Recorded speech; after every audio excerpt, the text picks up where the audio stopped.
Hi, this is Chris from Total Parts Plus, and today we have a 2020 Isuzu D-Max cab chassis, single cab chassis, stock reference number 5836.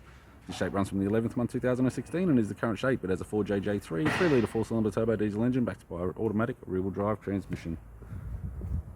4JJ3 3-litre 4-cylinder turbo diesel engine with a left-hand headlight, left-hand bumper flasher, left guard has no damage, left front 17-inch steel rim with a good tyre, left door mirror, left rear 17-inch steel rim with a good tyre, has a factory fitted alloy tray with all bolts, brackets and rear ladder rack, tidy rear bumper bar, factory tow bar with all bolts, brackets and loom, right rear 17-inch steel rim with a good tyre, and a right front 17-inch steel rim with a good tyre.